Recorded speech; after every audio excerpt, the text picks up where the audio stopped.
Well, as we come to confession, we look at God's law, and today we are in the 8th commandment. Last week we looked at the negative side. This week we look at the positive side. Last week we looked at what it told us to avoid. Today, what it tells us to value.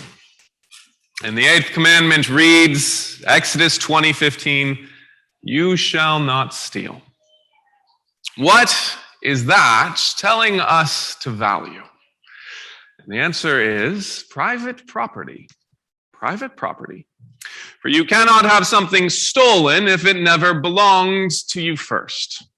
Because this commandment is not directed at being stolen from, but at being the stealer, we are to value other people owning and keeping their own property, which is a disposition of heart first, but it is also, in our day, a commandment that we violate most often, not with ourselves, but what we ask others to do for us, often through voting.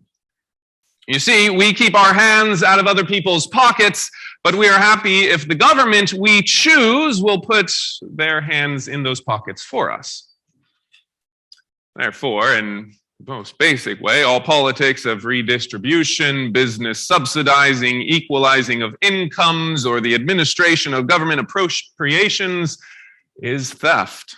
Even if the government promises to share those appropriations with your favorite group, be it the left's favorite poor and minorities or the right's favorite industry and business.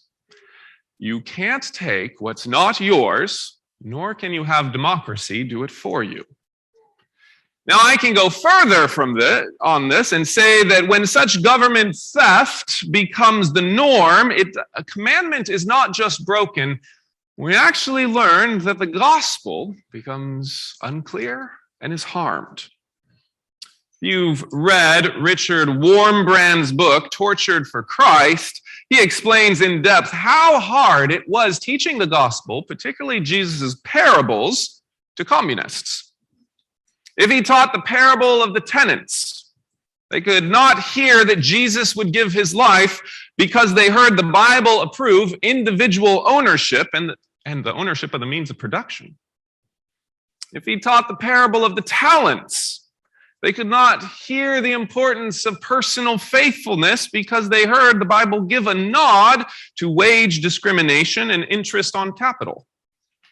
If he told the parable of the laborers in the vineyard, they could not hear of the grace of God because they heard that grace doesn't come with minimum wage requirements. If he told them the parable of building their house on the rock, it proved to those communists that they were right to have zoning oversight and to bar individual industrialization. The government intervention would have kept people from building on the sandy land. You see, Jesus' gospel assumes private property with all the terms of extension: free enterprise, investment, private ownership, and a market determining wages, not the government. Some will say that's because Jesus was preaching in some ancient backward culture. No, Jesus was preaching to a culture built on the 6th commandment, the commandment we should build our culture on too. So what does this mean for you and me right here and now before we come to confess? Well, it means that we need to first look at our hearts, value private ownership, denounce all forms of theft, give generously of things that belong to us and not that belong to others, and even refuse to benefit from governmental stealing, even if that stealing promises to benefit us.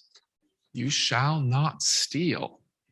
This, as you search yourself, reminds us of our need to confess. Hear this from 1 Peter 5:6-7. Therefore, humble yourselves under the mighty hand of God, that he may exalt you in due time, casting all your cares upon him, for he cares for you.